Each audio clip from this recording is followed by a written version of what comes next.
तो जवानों पोल दे रहा हूं मैं आपको, रुको। पोल को ऑप्शन क्यों नहीं आ रहा यार? चलो यार, चैट में बता दो मुझे, चैट में मुझे दिखेगा आपका चैट केवल। बताओ आंसर, ABCD क्या होगा?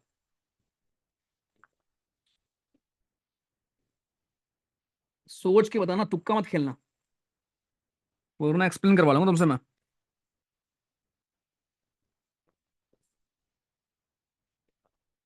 इतना मारूंगा, इतना मारूंगा, इतना मार दूंगा। A for Apple, C for छुट्टी।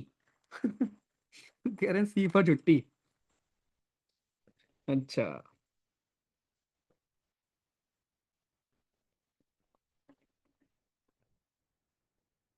देखो भाई,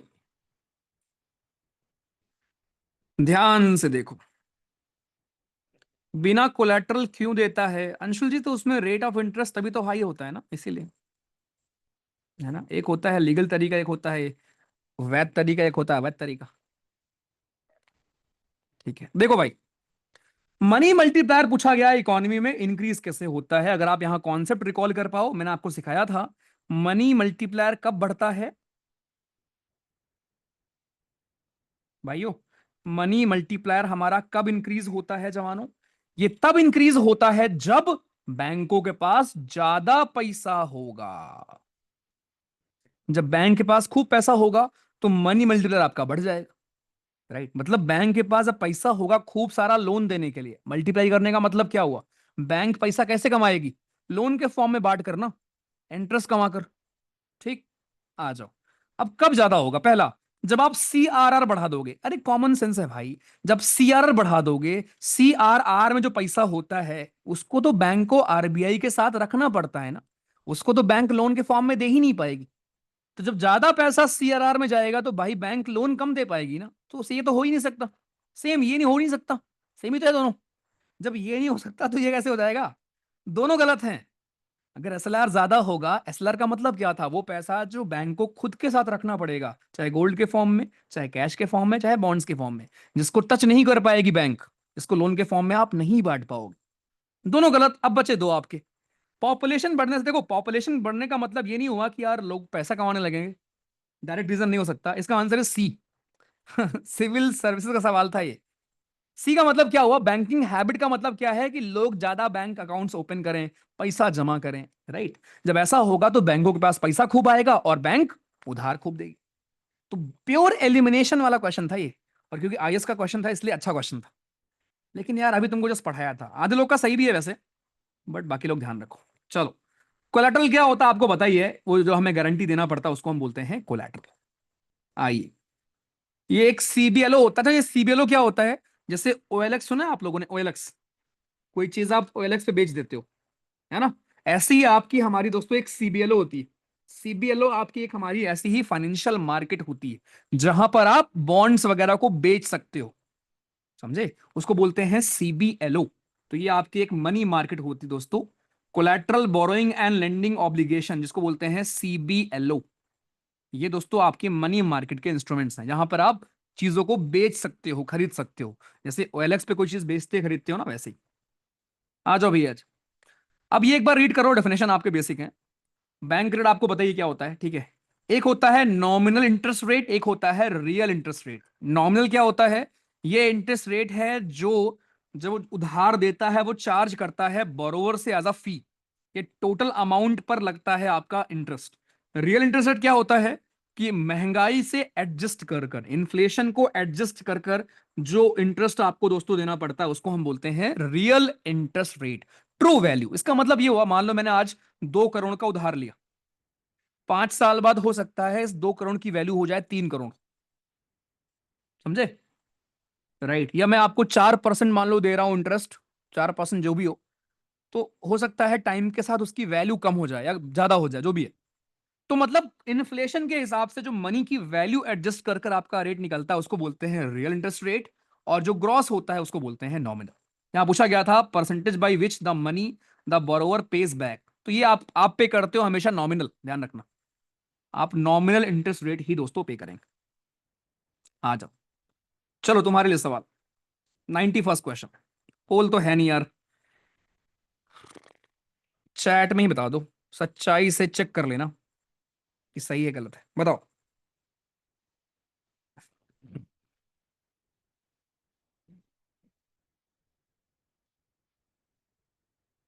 बेसिक लल्लू प्रो मैक्स सवाल है ये।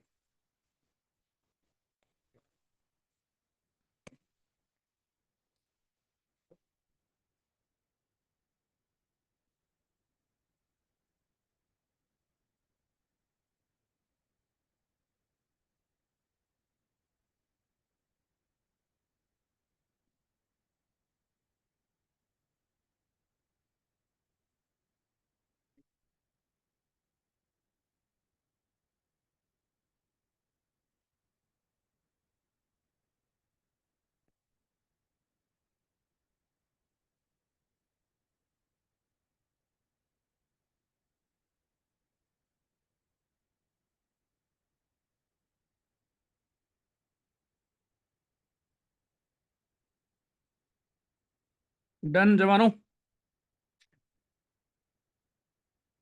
ओके, सी फॉर सीडियस, ए फॉर अच्छा। देखो बहुत केयरफुली पढ़ा करो। उसने बोला एसएलआर के बारे में कौन सा यहां पर करेक्ट है। एसएलआर को खाली कैश के फॉर्म में आप रख सकते हो।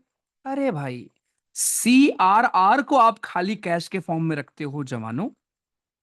लेकिन जो हमारा एसएलआर होता है आप उसको कैश के फॉर्म में रखो, गोल्ड के फॉर्म में रखो, किसी फॉर्म में रखो। तो पहला ही गलत हो गया, अरे भाई घर जाओ घर जाओ। सेकंड आपका सही है। और थर्ड में बोला गया कि एसएलआर रिस्ट्रिक्ट करता है ज्यादा मनी। ऑब्वियसली एसएलआर जितना ज्यादा रहेगा उतना कम पैसा जाएगा आपकी इकोनॉमी में, महंगाई कंट्रोल में रहेगी। दोनों सही। कितने प्यारे सवाल है, मतलब करके मजा प्यार मोहब्बत सब हो जाए। चलो, मॉनेटरी पॉलिसी इसमें से कौन कौन से टूल हैं जो यूज करती है आरबीआई? लल्लू प्रोमैक्स सवाल है, मैं कर दे रहा हूं। ठीक है, ऑब्वियसली आपसे हो जाएगा। तो पब्लिक डेट और पब्लिक रेवेन्यू, ये दोस्तों हम पढ़ेंगे जब मैं आपको पढ़ाऊंगा बजट, फिस्कल पॉलिसी में आएगा। और ये दोनों आपने अभी पढ़ लिया, तो 1 और 2 इसका आंसर है। लो भैया जी। आइए, ये हम पहले पढ़ चुके हैं। आइए, सीएपीएफ 2023 का सवाल है। अगर सीआरआर कम रहेगा तो सप्लाई मनी की क्या होगी भैया जी? बता दो जल्दी से।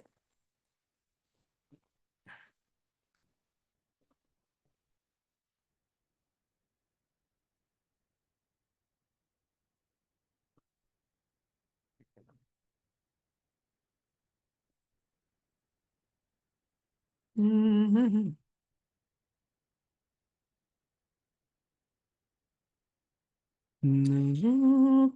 इसको जो गलत कर रहा है ना मार दूंगा मैं, ध्यान रखना अब। ठीक है, छोड़ूंगा नहीं अब, बहुत ज्यादा होगी तुम्हारा।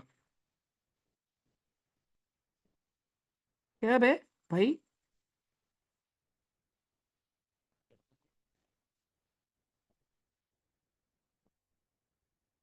आओ, सी फॉर छुट्टी अगेन, अच्छा। देखो भाई, अगर सीआरआर को कम कर ऐसे ना, देखो याद करके मत जाओ एग्जाम में, सोचो कि अगर सीआरआर भैया कम हो जाएगा इसका मतलब बैंकों के पास ज्यादा पैसा होगा जिसको लोन के फॉर्म में दे पाएंगे। जब ज्यादा पैसा होगा लोन देने के लिए, जनता के हाथ में ज्यादा पैसा आएगा, तो भैया जी महंगाई बढ़ेगी। कदम, क्या मजा आ रहा है। सीएबीएफ का एक और सवाल है। Bank are required to maintain certain ratio between their cash in hand and total asset. ठीक, अब देखो बैंक आर रिक्वायर्ड, यहां पर अगर ये मेंशन नहीं है कि आरबीआई के साथ, तो इसका मतलब बैंक खुद के लेवल पर जो मेंटेन करती है वो आपसे पूछा जा रहा है। और वो आपका होता है एसएलआर। अगर यहां लिखा होता कि आरबीआई के साथ जो मेंटेन करना होता है, तब आपका आंसर होता CRR. The answer is SLR. आइए, खत्म।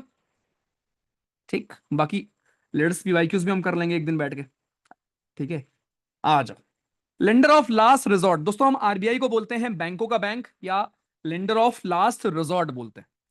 मतलब कि आखिरी बंदा, जब सारे दरवाजे बंद हो जाएंगे तो ये है चीजों को रेगुलेट करने के लिए, चीजों को चलाने के लिए। ठीक है, बैंकों का बैंक या लेंडर ऑफ लास्ट रिजॉर्ट। ठीक, तो ये क्वेश्चंस तब करेंगे हम लोग जब पूरा पढ़ लेंगे हम लोग, जब आप फिजिकल पॉलिसी पढ़ लोगे तब आपसे बहुत आराम से क्वेश्चन हो जाएगा। वैसे है इजी सवाल, लेकिन सीएससी के सवाल से ये सारे। ठीक है, तो ये था आपका पूरा मनी और मॉनेटरी पॉलिसी मेथड्स, कैसे मनी की सप्लाई अप्लाई कंट्रोल में आपकी आती है। अब जो नीचे मैं आपको दिखाने जा रहा हूं वो आपको रीड करना है, वो आपका होमवर्क होगा। बट मैं आपको एक बार दिखा दे रहा हूं। राइट, इसमें से ज्यादा इंपॉर्टेंट कुछ नहीं है, बस थोड़ी बहुत चीजें हैं जो मैं अभी अभी ही बता देता हूं। देखो, आरबीआई दोस्तों आपकी स्टैब्लिश हुई 1935 में, याद रखना। ठीक, आरबीआई एक्ट 1934 से। रिकमेंडेशन था आपके हिल्टन यंग कमिटी का, ये पूछता है डायरेक्ट सवाल। ठीक, इसका एस्टैब्लिशमेंट पहले हुआ था कोलकाता में, अब इसका मुंबई में आ चुका है।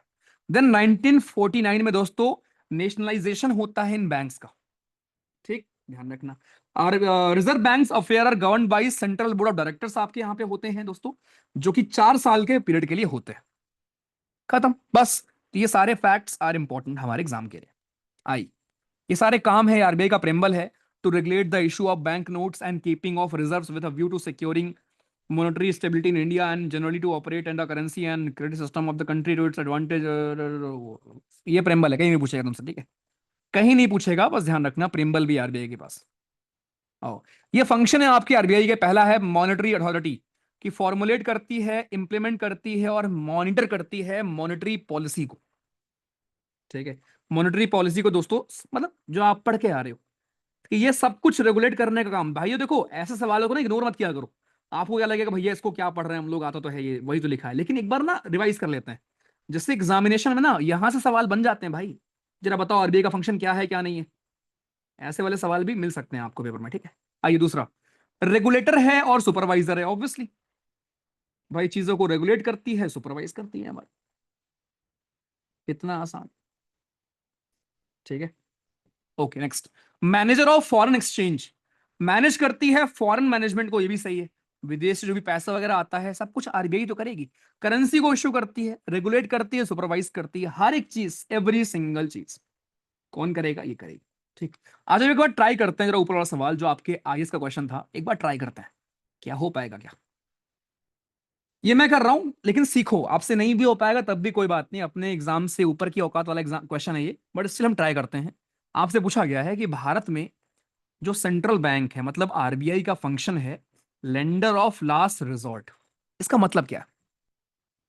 लेंडिंग ऑफ लास्ट रिजॉर्ट का मतलब क्या है, आखिरी में पे होगा, इसका मतलब क्या है।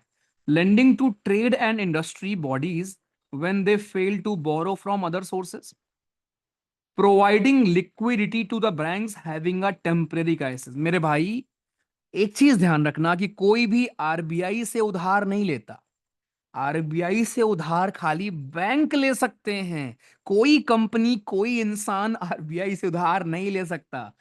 तो पहला तो गलत ही हो गया यहीं पर, जब पहला गलत हो गया खत्म, और सेकंड तो सही है ना, जब बैंकों में क्राइसिस आता है तो बैंक किससे उधार लेंगे, आरबीआई से लेंगे, इसीलिए बोला गया आरबीआई को लेंडर ऑफ लास्ट रिजॉर्ट।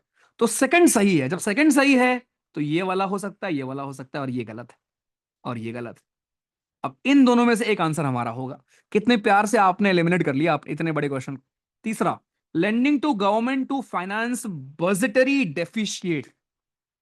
मेरे भाई, सरकार को लेंड करना टू फाइनेंस बजटरी डेफिशिएट।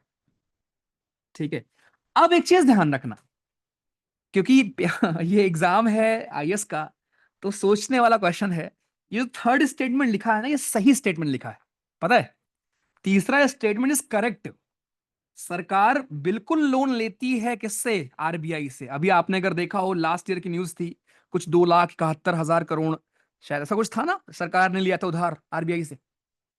ये सही बात है, लेकिन ये इस चीज को डिफाइन नहीं कर रहा है कि लेंडर ऑफ लास्ट रिजॉर्ट का मतलब क्या है। अगर मैं यहां एक चौथा स्टेटमेंट लिखूं कि अनुराग ने एग्जाम को क्लियर किया है सीडीएस को 11/11 बार, क्या ये सही स्टेटमेंट है, बिल्कुल सही है भैया, लेकिन क्या ये इस क्वेश्चन का आंसर है, नहीं भैया। इसीलिए थर्ड वाला इस क्वेश्चन का आंसर नहीं है, स्टेटमेंट वो सही है, लेकिन it is not answer of this question, answer इसका बी होगा। अब मैं रिपीट कर रहा हूं, आपसे सवाल में ये नहीं पूछा गया कि आरबीआई के बारे में कौन सा करेक्ट स्टेटमेंट है, आपसे सवाल ये पूछा गया है कि जरा बताओ आरबीआई को हम लेंडर ऑफ लास्ट रिजॉर्ट क्यों बोलते हैं। इसलिए बोलते हैं कि जब चारों तरफ अंधेरा छा जाए, बैंक को कुछ और दिखाई ना दे, तो वो जाते हैं आरबीआई के पास और आरबीआई उनकी मदद करता है, इसलिए आरबीआई को हम कहते हैं लेंडर ऑफ लास्ट रिजॉर्ट। तो second statement is only correct, third is correct, but ये पर्टिकुलर चीज डिफाइन नहीं करती लास्ट रिजॉर्ट को। ये तो बहुत नॉर्मल तरीके से सरकारें जो हैं वो उधार लेती हैं, जैसे बैंक उधार लेती। अभी यहां पर अगर एक स्टेटमेंट लिखा होता कि रेपो रेट के थ्रू बैंक उधार ले रही है, क्या वो लेंडर ऑफ लॉस्ट रिजॉर्ट में आएगा? नहीं भाई। लेंडर ऑफ लास्ट रिजॉर्ट का मतलब ही है कि कोई इमरजेंसी क्राइसिस हो, जब हर जगह से कुछ ना हो रहा हो, देन बैंक को उधार मिलता है आरबीआई से। मजा आया इस क्वेश्चन में, ये बताओ पहले? क्योंकि यूपीएससी का क्वेश्चन है यार, सीएससी का तो ऑब्वियसली खतरनाक होगा ही, लेकिन आपको सीखने को मिला कुछ, सीखने को मिला ना?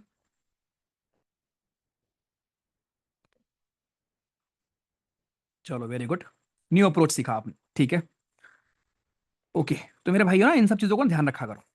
चैट दिख, अरे चैट ओनली मी है, मोस्टली लोग को चैट खाली मुझे दिख रहा है, मतलब उनकी चैट खाली मुझे दिख रहा है, ठीक है। ये पढ़ लेना, एलेवर का मतलब क्या होता है, यहां लिखा ही है वैसे। चलो अब इसको प्लीज रीड करना भाइयों। ये हमारे पहले गवर्नर साहब कौन थे? 1935 में हमारे पहले गवर्नर बने, सर का नाम था ओसबॉर्न स्मिथ, ठीक। पहले गवर्नर आफ्टर इंडिपेंडेंस बने हमारे सीडी देशमुख साहब। Only governor who served for 8 years, Benegal Rama Rao ji. Sanjay Malhotra ji, ये अभी चेंज हो चुका होगा शायद ना, या एक मिनट, यही है शायद। करंट आरबीआई यही तो थे, इसको अपडेट कराया था मैंने, current RBI governor Sanjay Malhotra साहब, करंट में ही है ना शायद। ठीक है, देख लो भैया जी। अब एक सब देख लेना, सीएससी के सारे क्वेश्चंस हैं आपके, रोल वगैरह कुछ पढ़ने की जरूरत नहीं। अब हमारे बैंक के फंक्शन क्या हो सकते हैं दोस्तों? वेरी वेरी इंपॉर्टेंट, पूछता है एग्जाम में, और पीवाईक्यू है दोस्तों। आपसे सीधे पूछेगा कि बैंक के जरा बताओ प्राइमरी फंक्शन क्या है और सेकेंडरी फंक्शन क्या है। मैं बस इसको आपको बढ़ा दूं, बाकी फिर आप रीड करना, आपके लिए होमवर्क होगा, ठीक है। तो प्राइमरी फंक्शन हमारे बैंक्स का क्या होता है? प्राइमरी फंक्शन का मतलब क्या होता है कि जिस लिए बैंक बनाई जाती, ठीक। तो पहला हो गया जनता से पैसा एक्सेप्ट करना, और दूसरा हो गया उनको लोन के फॉर्म में वापस कर, खत्म। तो भैया जी, जनता को लोन देना या कुछ और देना, पैसे जब वो निकालते हैं वो सब देना, और पैसे डिपॉजिट कराना, ये दोनों होते हैं प्राइमरी फंक्शन। इसके अलावा बाकी जितने हैं, लॉकर सुविधा है ना, आप बॉन्ड्स खरीद सकते हो, चेक दे सकते हो, बिल्स हो गए आपके, हमारी सब्सिडी आ रही है, ये जितने भी काम हैं सारे सेकेंडरी फंक्शन है आपके बैंक। वेरी वेरी इंपॉर्टेंट दोस्तों, पूछता है एग्जाम में, बड़ा आसान क्वेश्चन है, लेकिन एग्जाम में आ जाता है कि इनमें से कौन सा प्राइमरी फंक्शन है, कौन सा सेकेंडरी फंक्शन। देख लो, पूछा गया इनमें से कौन सा फंक्शन है, कर लोगे आराम से, सीरियस का ही सवाल, ठीक। ओके, अब कमर्शियल बैंक हमारी क्या होती है दोस्तों? कमर्शियल बैंक दो प्रकार की होती हैं, एक होती है शेड्यूल्ड कमर्शियल बैंक, एक होती है नॉन शेड्यूल्ड। पूरा डिफरेंस आपको यहां बता रखा है। शेड्यूल्ड कमर्शियल बैंक जो होंगी दोस्तों, इनका मेंशन मिलता है आरबीआई के एक्ट में, इनका मेंशन नहीं मिलता। शेड्यूल्ड कमर्शियल बैंक को सीआरआर मेंटेन करना पड़ता है आरबीआई के साथ, इनको नहीं करना पड़ता, खत्म। बस इतना ही पूछेगा तुमसे आपसे भैया जी। जितने भी आपके बैंक खुले हुए ना, प्राइवेट हो सरकारी हो, एसबीआई, एचडीएफसी, एक्सिस बैंक, है ना, यस बैंक, सारी आपकी शेड्यूल्ड कमर्शियल बैंक होती, नॉन शेड्यूल्ड नहीं होती है। आई, अभी चाहो तो पढ़ लेना। एग्जाम्पल है, पब्लिक सेक्टर बैंक कौन सी हैं? SBI, PNB, Canara. Private sector ICICI, HDFC, ये सब आपकी। कुछ आपकी आरआरबीज होती हैं जो ग्रामीण बैंक्स होती हैं हमारी, देखा होगा आपने गांव वगैरह में। कुछ दोस्तों भारत में फॉरेन बैंक्स भी हैं, ठीक। ओके, ये आपकी पब्लिक सेक्टर बैंक्स कौन कौन सी हैं उनके बारे में बताया गया है। पब्लिक सेक्टर बैंक का मतलब ये हुआ कि 50% से ज्यादा स्टेक उस कंपनी में सरकार का है। जैसे आरबीआई, सॉरी एसबीआई हो गई, पीएनबी हो गई, है ना, या आपकी पंजाब एंड सिंध बैंक हो गई, इंडियन बैंक हो गई, बैंक ऑफ इंडिया हो गया, बैंक ऑफ महाराष्ट्र हो गया। बैंक ऑफ महाराष्ट्र, ध्यान रखना, एटीएम ट्रेन में इंस्टॉल करने वाली पहली बैंक है। ट्रेन में एटीएम इंस्टॉल करने वाली पहली बैंक है आपकी बैंक ऑफ महाराष्ट्र। बस, ये आपके प्राइवेट सेक्टर बैंक है। तो इसमें से सवाल इसमें से नहीं आएगा, लेकिन हाँ एक बार रीड कर लेना, मजा आएगा आपको पढ़ने में। बेसिक चीजें। फिर हमारी आरआरबीज होती हैं, जो आपकी ग्रामीण बैंक्स होती हैं, ठीक। इनको रेगुलेट करता है नाबार्ड, एक संस्था है आपकी, ठीक है, ध्यान रखना। इनको भी मेंटेन करना होता है, एसएलआर सीआरआर वगैरह आपका। ये देख लो आपकी आरआरबी में का क्या सेम काम, बस गांव में होता है ये। मनरेगा का जो भी पैसा आता है इसमें आता है, गांव के लेवल पर दोस्तों आपकी बैंक होती है, ठीक। अब कुछ हमारी होती हैं एनबीएफसीज, जिनको बोलते हैं नॉन बैंकिंग इंस्टीट्यूशंस। जैसे नेबार्ड सुना होगा, सिड भी सुना होगा, है ना, एनबीएफसीज हमारी होती, राइट। तो एनबीएफसी क्या होती हैं एंड वो कैसे अलग हैं नॉर्मल बैंक से, ये सवाल इंपॉर्टेंट है, ये मैं आपको एक्सप्लेन करता हूं। बस खत्म है क्लास यार। अरे मुझे एक वीडियो रिकॉर्ड करनी है, उसके बाद फिर 9 बजे से आपकी भी क्लास है यार, ठीक है। आने वाले 25 दिन बहुत हेक्टिक होने वाले, लेकिन बहुत मजेदार भी होंगे। मजा आएगा, हर दिन नींद सुकून की आएगी। दोस्तों एक एनबीएफसी क्या होता है, एनबीएफसी आपकी ऐसी बैंक होती है जो कि बैंकिंग सर्विस देती है जैसे आपकी नॉर्मल बैंक देती, लेकिन वो नॉर्मल बैंक के सारे काम को नहीं कर पाती। ठीक, नीचे के शायद लिखा होगा क्या, नहीं लिखा, तो मैं एक काम करता हूं,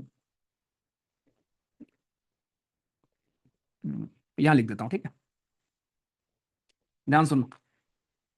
पहली बात तो दोस्तों, हमारे जो एनबीएफसीज हैं सब कुछ सेम करते हैं, जैसे नॉर्मल बैंक है वैसे ही करती है। एनबीएफसी का मतलब होता है नॉन बैंकिंग फाइनेंशियल इंस्टीट्यूशंस आपके, ठीक है। नॉन बैंकिंग फाइनेंशियल कंपनी या इंस्टीट्यूशन आप बोल सकते हो। एनबीएफसी दोस्तों क्या नहीं करती, एनबीएफसी आपकी एक्सेप्ट नहीं कर सकती मनी को,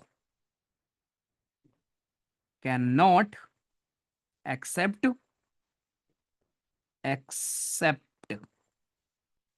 सेविंग मनी या करंट में, सेविंग या करंट डिपॉजिट्स ये एक्सेप्ट नहीं कर सकते। इसके अलावा they can not issue cheque, ये चेक इशू नहीं कर सकते, ठीक।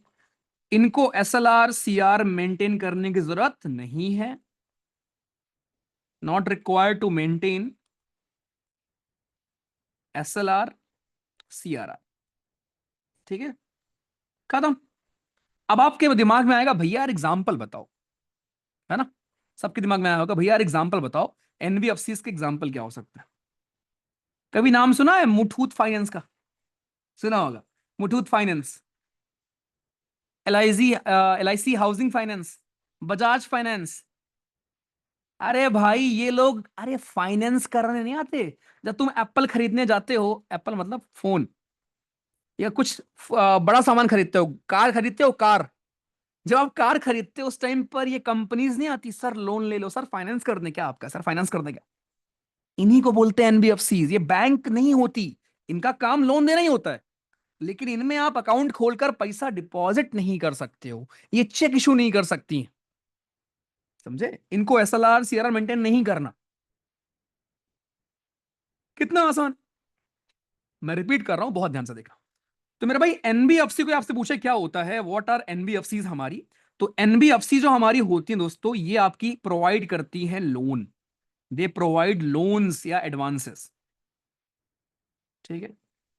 कुछ भी आप परचेस कर रहे हो, राइट, आप कुछ भी परचेस करते हैं, कुछ भी खरीदते हैं, उसको ये इंश्योर करती है, इंश्योरेंस करती है, ठीक। डिफरेंस क्या है नॉर्मल बैंक और एनबीएफसी में, एनबीएफसी में आप खाता नहीं खोल सकते हो, पैसा नहीं डिपॉजिट कर सकते हो, चेक इशू नहीं कर सकते हो, और ना तो इन बैंकों को या इन एनबीएफसी को एसएलआर से मेंटेन करना होता है, राइट। आप बस एग्जांपल याद रखोगे, आपको तुरंत याद आएगा कि भैया कुछ भी हम लोन लेते हैं तो ये हमें तुरंत पैसा ऑफर करती है, इन्हीं को हम बोलते हैं एनबीएफसी। अच्छे से क्लियर दोस्तों एनबीएफसी सभी को।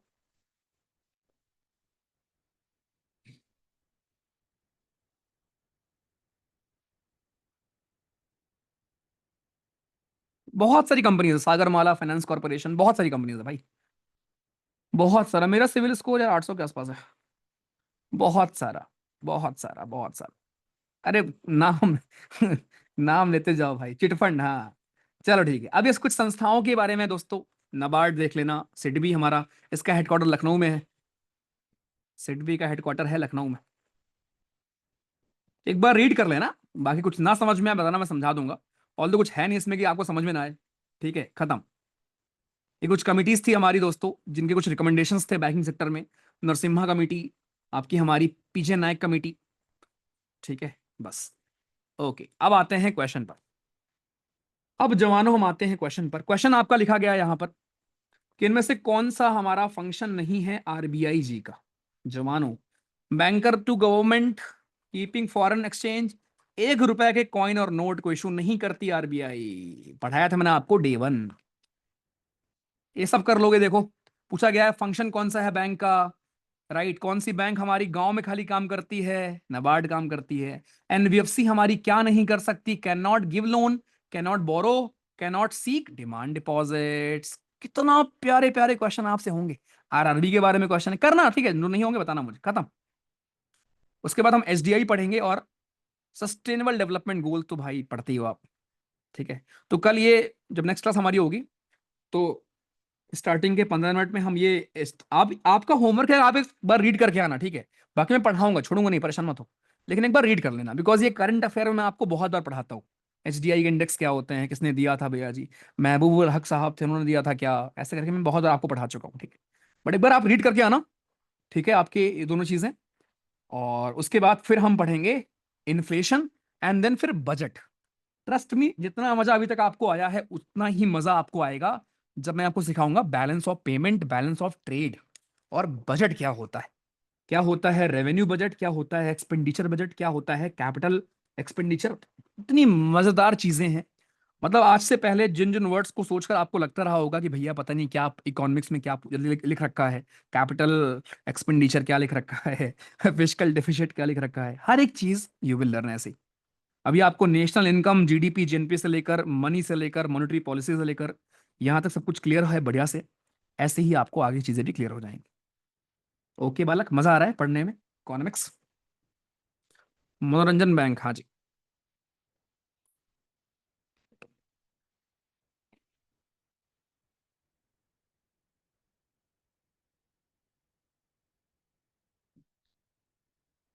If someone has taken loan from bank and bank has taken loan from RBI and the bank fails to pay the loan money to RBI, तो आशीष जी यही तो होता है।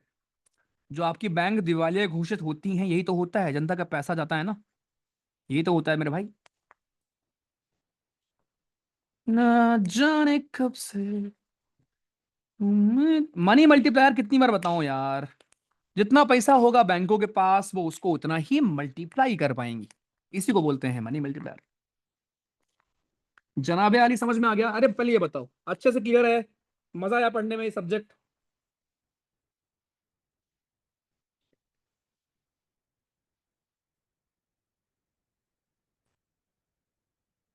चलो ग्रेट, अच्छा लगा। अरे क्या एग्जाम्पल दे रहे हो भाई, स्कैमर्स क्यों होंगे एनबीएफसी यार। स्कैमर्स अच्छा, जो लोन देते हैं तुमको, अरे ठीक है, सबका अपना अपना काम है यार, ठीक है, कुछ अच्छे लोग भी होते हैं। चलो भाई मजा आ गया, थैंक यू सो मच। अच्छा लगा पढ़ा के यार। हाँ जी बहुत अच्छा लगा। चलो बाय, टेक केयर। अभी एनडीए के लिए एक चीज मैं आपको बताऊंगा कुछ देर में, और फिर सीडीएस के लिए बताऊंगा कुछ दिन में, ठीक है। चलो बाय।